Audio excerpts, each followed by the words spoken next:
Buenas, hablemos hoy sobre el insoportable peso de un talento descomunal. Esta película es un ejemplo clásico de vine buscando cobre y encontré oro. Al menos para mí, porque fui a ver esta película sin saber ni siquiera qué es lo que iba a ver, ni sobre qué iba. O sea, sé que iba a ir sobre Nicolas Cage y de que Nicolas Cage hace el papel de sí mismo. Y por supuesto que la he visto por el meme de Pedro Pascal con Nicolas Cage, el que tanto hemos visto por las redes sociales, y es un buen meme, ¿vale? Pero lo mejor de todo es que al final me encontré con una película genial que está continuamente tirando la cuarta pared. Y si me seguís desde hace un tiempo, supongo que ya sabréis de que a mí esta clase de historias narrativamente un tanto enrevesadas, subconscientes, subliminales, a mí me encantan. Que sean un poco metaconscientes, porque esta película, El insoportable peso de un talento descomunal, es totalmente metaconsciente de su propia naturaleza y es muy irónica. Es una comedia muy irónica que opera a varias capas y a varios niveles del subconsciente y además lo expresa explícitamente. Son varios niveles de genialidad que hay aquí. La estructura de la película es como si fuera de una avalancha, de una bola de nieve, porque al principio te empieza introduciendo los conceptos y los hechos y realmente no sabes a dónde te van a llevar, no sabes de qué va un poco todo esto, pero empieza a introducir algunas cosas cómicas que te captan la atención, como por ejemplo es el alter ego o el ego del propio Nicolas Cage dentro de su cabeza, algo que te llama la atención y dices,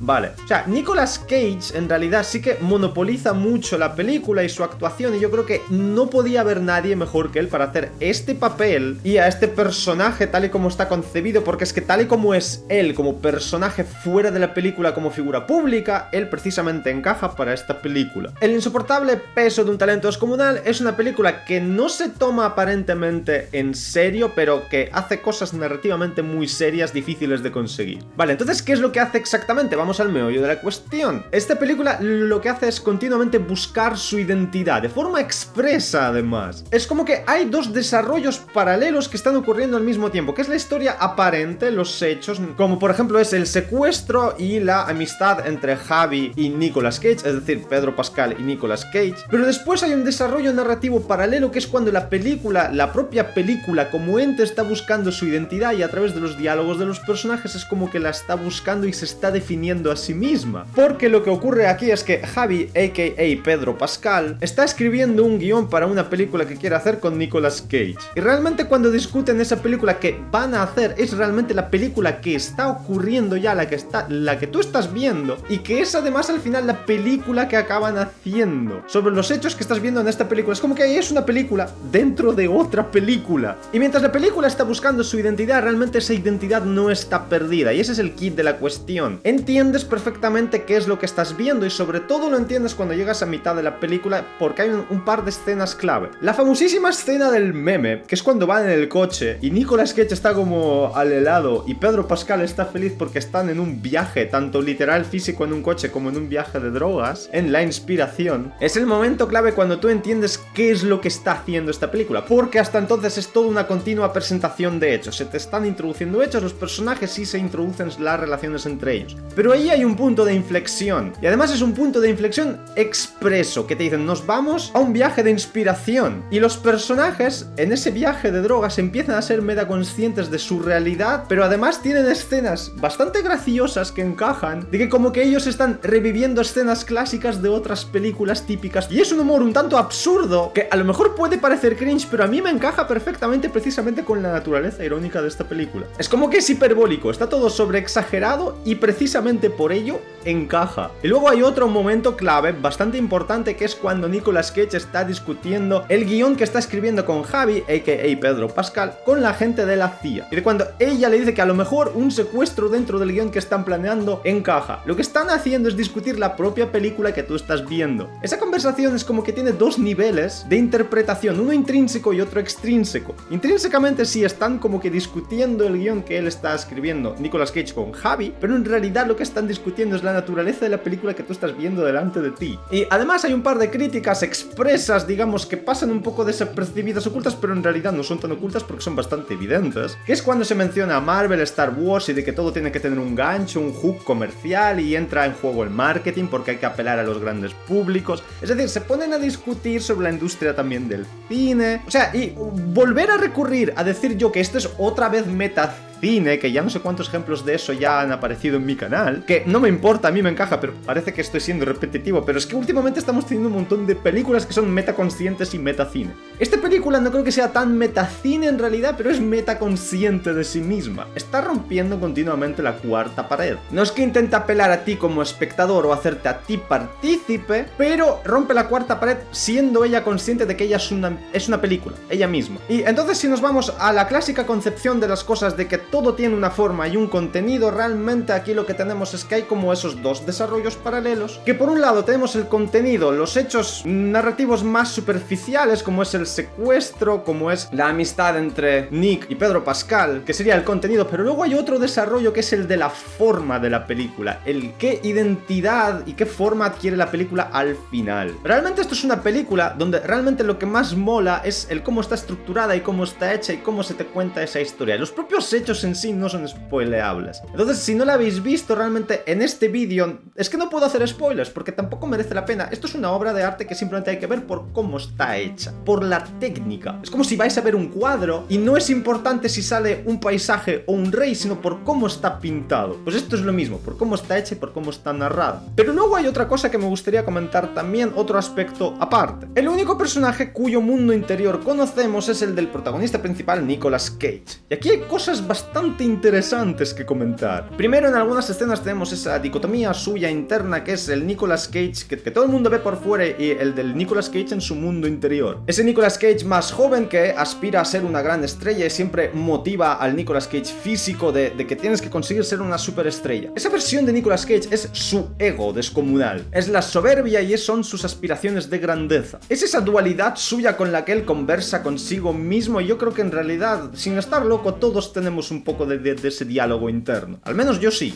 Y lo interesante de esa figura suya interna, de esa voz interna suya que lo mueve hacia adelante a perseguir la grandeza, es que ese Nicolas Cage de su subconsciente realmente está justo en la frontera, en el límite de lo que es el amor propio, de cuando es sano y de cuando te hace valorarte a ti mismo y de cuando ese vaso se llena muchísimo y desborda en soberbia. Porque en un principio el subconsciente de Nicolas Cage le dice: tú tienes que convertirte en una estrella, pero al final lo que comprendes es que en realidad esa voz interna suya era completamente egoísta y el propio Nicolas Cage se autoengaña porque esa voz interna suya lo que le dice es que tú te tienes que convertir en una superestrella para tu hija, pero en realidad de lo que se da cuenta el Nicolas Cage, el exterior, el físico, es que su subconsciente intenta llevarlo al egoísmo y solamente hacer las cosas para él mismo. Y es cuando supera ese amor propio suyo tóxico. Y lo de que está enamorado de sí mismo es una escena también literal que aparece porque es que el tío se da un beso a sí mismo y dice: qué bueno soy. Y hay un detalle también muy importante que me ha parecido muy curioso, que es en los créditos finales. Y es que cuando ves los créditos finales, Nicolas Cage aparece dos veces. Tienes a Nicolas Cage en el papel de Nick Cage y luego tienes un segundo Nicolas Cage interpretado por Nicolas Kim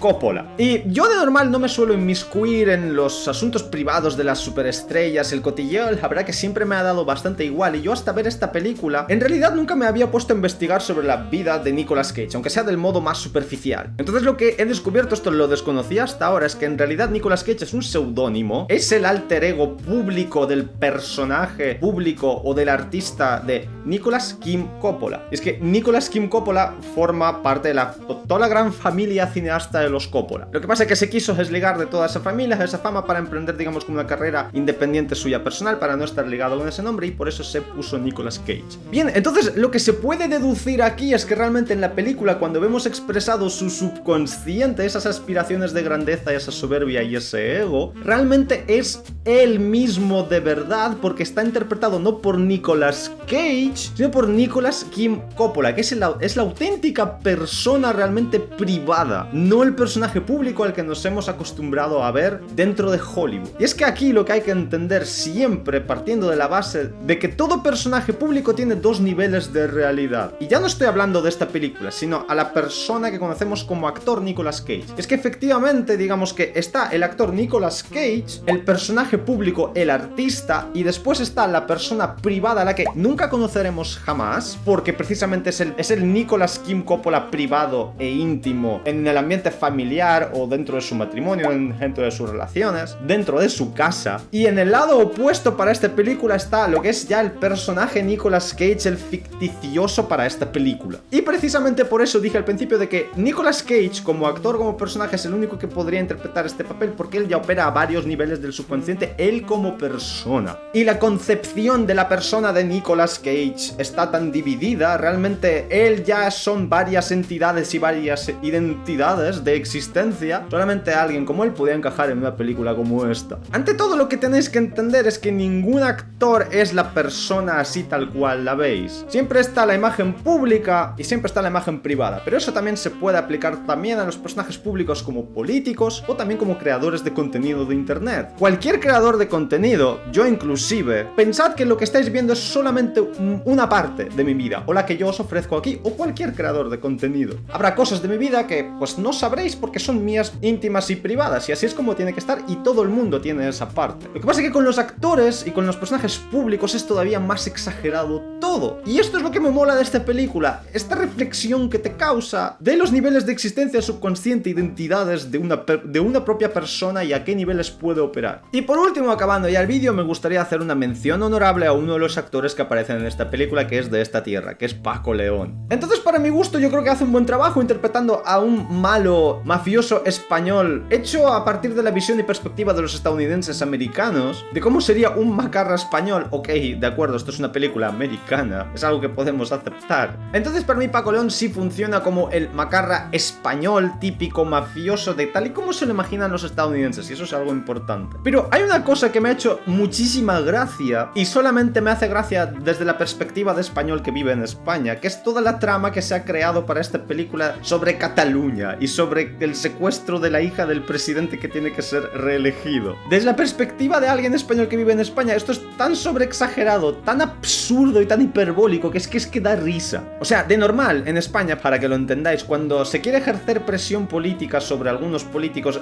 no es a través de la mafia, no es a través de un secuestro. Aquí los grupos de presión y los lobbies son de empresas energéticas, de los bancos, quizás también desde la industria de la automoción, porque esto es una industria bastante potente en España, y por supuesto la construcción. No sé si ahora tanto, pero hace unos cuantos años eran muy influentes sobre las decisiones políticas de los políticos españoles. Y entonces hay una escena que me hizo especial gracia, que es cuando Paco León menciona lo del secuestro y para qué se hizo, que es para influenciar la política de Cataluña. Y yo me imagino como español de que él realmente en sus adentros se ha tenido que descojonar de la risa. Sinceramente, porque es que él también vive aquí y sabe cuál es la realidad de Cataluña. A ver, sí, Cataluña quiere ser independiente, tal y cual, es un tema en el que no voy a entrar en este vídeo, pero que nadie llega al absurdo de secuestrar a nadie para hacer independiente de esa región. Y entonces lo que realmente choca es que cuando ves que es una película americana la que hace eso, es como que asumes que va a ser absurda porque es la visión espectacular que tiene Hollywood a lo mejor de esto. Entonces, si fuese un actor americano el que interpretara al mafioso, dices, ok, vale, lo dejamos pasar porque son los americanazos que se imaginan estas cosas. Pero cuando ves a un actor autóctono al que llevas conociendo desde hace años, viéndolo en series y películas españolas, decir eso, a ver, yo te lo acepto, Paco León, ¿vale? O sea, sé que estabas contratado, tenías que hacer un papel y has sido profesional, has hecho tu papel, ¿vale? Pero es como que me imagino que por dentro te estabas descojonando porque tenías apuntada una pistola metafórica en tu sien y era una pistola metafórica del contrato de trabajo y de tu papel y de que tú simplemente estabas haciendo un trabajo, que yo solo entiendo, ¿vale? Pero es que estoy seguro de que te has tenido que descojonar por dentro. No creo que vea este vídeo jamás, pero ahí queda dicho. Y ya, por último, acabando de verdad este vídeo, lo que sí que me ha quedado claro es que la siguiente película que me tengo que ver es Paddington 2. Y seguramente la vea que sea la siguiente. En fin, veros, por supuesto, El insoportable peso de un talento descomunal. Recomendadísima esta película. Realmente en mis vídeos no suelo decir que si la recomiendo o no, pero esta vez os la recomiendo un montón. Aunque sea por la escena del meme, pero es que esta película merece muchísimo la pena. Y ya que habéis llegado hasta aquí, dadle like al vídeo, suscribiros al canal si le habéis dado like. Si no os ha gustado, dadle dislike y hasta otra.